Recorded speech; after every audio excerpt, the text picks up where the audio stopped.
Hello friends, welcome to healthy foods.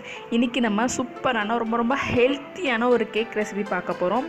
No oven, no மைதா, துளி கூட மைதா சேர்க்கல, அப்புறம் பீட்டர் இல்லாமல் எப்படி இந்த கேக் செய்யுதுன்னு பார்க்கலாம். அதுக்கு முன்னாடி என்னோடய சேனலை சப்ஸ்கிரைப் பண்ணாதவங்க கீழே இருக்க ரெட் கலர் பட்டனை கிளிக் பண்ணிக்கோங்க. பக்கத்துலேயே பெல் பட்டன் இருக்கும், அதையும் கிளிக் பண்ணிக்கோங்க. அப்போ தான் நான் போடுற ஒவ்வொரு வீடியோவும் உங்களுக்கு நோட்டிஃபிகேஷன் வரும். ஓகே, இப்போ நம்ம அதை எப்படி செய்கிறதுன்னு பார்க்கலாம். நான் அதுக்காக ஹெல்த் மிக்ஸ் பவுடர் இருக்குல்ல, கடையிலலாம் கிடைக்கும், இல்லை வீட்டிலேயே கூட செய்யலாம். அந்த மாதிரி ஹெல்த் மிக்ஸ் பவுடரை வச்சு தாங்க கேக் செய்ய போகிறேன். நான் அந்த பவுலில் ரெண்டு பவுல் எடுத்து வச்சுருக்கேன். 2 பவுல் ஹெல்த் மிக்ஸ் பவுடர் பாருங்கள். அந்த மாதிரி நான் ஸ்பூன்ட்டு எடுத்து போட்டு கரெக்டாக நான் மெஷர் பண்ணிக்கிறேன்.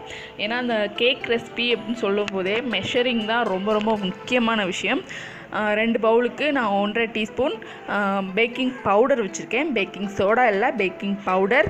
நல்லா கவனமாக கேட்டுக்கோங்க, பேக்கிங் சோடா இல்லை, பேக்கிங் பவுடர். ஓகே, அதை நான் இப்படி சலிச்சுக்கிறேன், ஃபில்டர் பண்ணிக்கலாம்.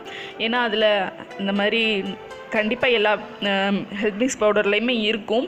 ஸோ அது இல்லாமல் இருக்கிறதுக்காக பாருங்கள், நான் ஒரு 2 டேபிள் ஸ்பூன்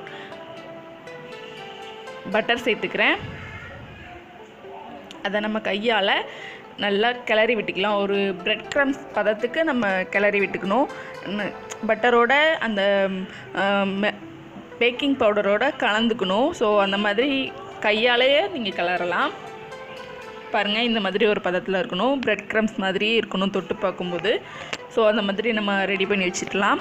இதை ஒரு தனியாக வச்சுட்டு இப்போ நம்ம எக் எப்படி ரெடி பண்ணுறோம், எக் பேட்டர் எப்படி ரெடி பண்ணுறதுன்னு பார்க்கலாம். நான் இதுக்காக ஒரு 3 முட்டை எடுத்திருக்கேன். யோகு அண்டு எல்லோ அண்ட் ஒயிட் ரெண்டையுமே சேர்த்து எடுத்துக்கிறேன். 3 முட்டையும் உடச்சதுக்கப்புறமா அதில் நான் பவுடர் சுகர் வச்சுருக்கேன். ஏன்னா நான் இன்றைக்கி பீட்டர் யூஸ் பண்ணல, ஸோ அதனால் நான் மிக்சியில் பொடி பண்ணி வச்சுருக்கேன் சுகரை. ஸோ அதை அப்படி சேர்த்துக்கலாம். ஏற்கனவே ஹெல்த் மிக்ஸ் பவுடரில் இனிப்பு இருக்கும், ஸோ அதனால் நான் கம்மியாக 1/2 கப்புக்கும் கம்மியாக தான் எடுத்திருக்கேன். ஸோ நீங்கள் உங்கள் ஹெல்த் மிக்ஸ் பவுடரோட இனிப்பை தகுந்த அளவுக்கு நீங்கள் எடுத்துக்கலாம். இப்போ இதை நம்ம நல்லா பீட் பண்ணி எடுத்துக்கலாம். பாருங்கள், நல்லா பீட் பண்ணிடுங்க. இது நல்ல ஒயிட்டிஷ் கலரில் வரணும். ஸோ இந்த எல்லோ துளியும் இருக்கக்கூடாது, எல்லோ கலர் ஃபுல்லாக மாறி ஒயிட்டாக மாறணும். இந்த வந்து பாருங்கள், அப்படி இருக்கணும். ஸோ இது கூட நம்ம வெனிலா எசன்ஸ் சேர்த்துக்கலாம். ஃபஸ்ட்டே கூட வெனிலா எசன்ஸ் சேர்த்துக்கலாம், ஒன்றும் பிரச்சனை கிடையாது. இன்ஃபேக்ட் முதல்லையே நீங்கள் சேர்க்கும் போது அந்த முட்டையோட ஸ்மெல் இருக்காது. ஸோ நீங்கள் ஃபஸ்ட்டே சேர்த்துக்கலாம், ஒன்றும் பிரச்சனை இல்லை. சேர்த்துட்டு நல்லா மிக்ஸ் பண்ணிடலாம். இப்போ இது கூட நம்ம ஃபஸ்ட்டே ரெடி பண்ணி வச்சுருந்த அந்த ஹெல்த் மிக்ஸ் பவுடர் இருக்குல்ல, ஸோ அதை இதில் கொஞ்சம் கொஞ்சமாக சேர்த்து நம்ம மிக்ஸ் பண்ண போகிறோம்.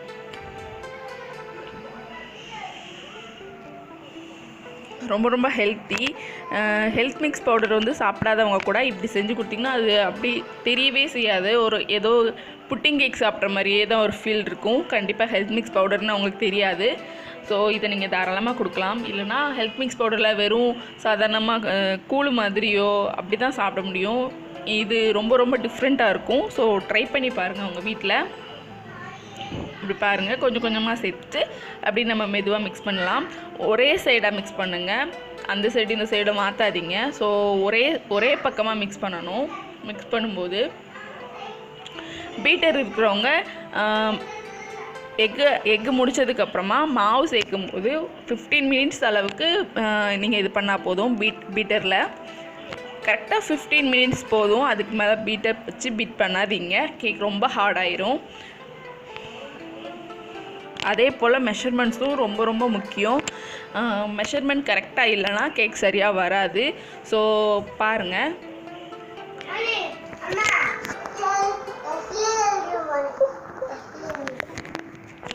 இந்த அளவுக்கு நம்ம மிக்ஸ் பண்ணிக்கலாம்.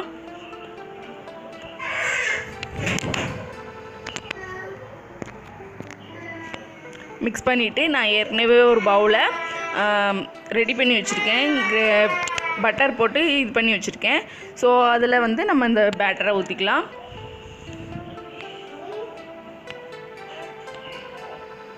பாருங்கள், இந்த மாதிரி டேப் பண்ணி விடுங்க. அப்போ தான் அதில் சின்ன ஹோல்ஸ் இருந்தால் கூட இதாகும், சமமாகும்.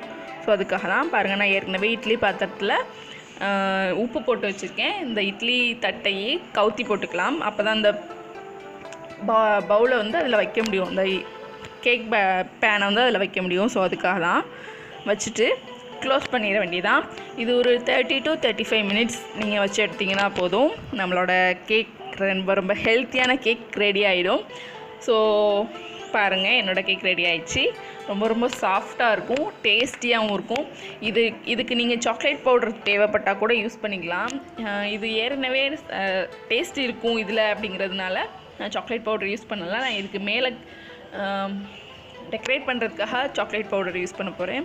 அது எப்படின்னா, லைட்டாக நீங்கள் சாக்லேட் பவுடர் சாதாரணமாகவும் தூற்றி விடலாம். அப்படி இல்லைனா லைட்டாக ஒரே ஒரு டேபிள் ஸ்பூன் மில்க் எடுத்துகிட்டு அதில் சாக்லேட் பவுடரும் சுகர் பொடி பண்ணி வச்சுருக்கோம்ல அந்த சுகரையும் சேர்த்துட்டு நல்லா மிக்ஸ் பண்ணிவிட்டு இது மேலே நம்ம இது பண்ணிட வேண்டியதான். ஸோ பாருங்கள், நான் சாக்லேட் பவுடர் மேலே தூற்றி விட்றேன். உங்களுக்கு எப்படி தேவையோ அந்த மாதிரி நீங்கள் டெக்கரேட் பண்ணிக்கலாம். உங்களுக்கு எந்த மாதிரி பிடிக்குமோ அந்த மாதிரி டெக்கரேட் பண்ணிக்கலாம். என்னோடய சாக்லேட் கேக் ரெடி ஆயிடுச்சு. ஸோ எல்லோரும் உங்கள் வீட்டில் ட்ரை பண்ணி பாருங்கள். ட்ரை பண்ணி பார்த்துட்டு எனக்கு கமெண்ட் பண்ணுங்கள். ஸோ ரொம்ப ஹெல்த்தியான, பெரியவங்கலேருந்து குழந்தைங்க வரைக்கும் இதை சாப்பிட்லாம். துளி கூட நம்ம மைதா சேர்க்கல. ரொம்ப ஹெல்த்தி.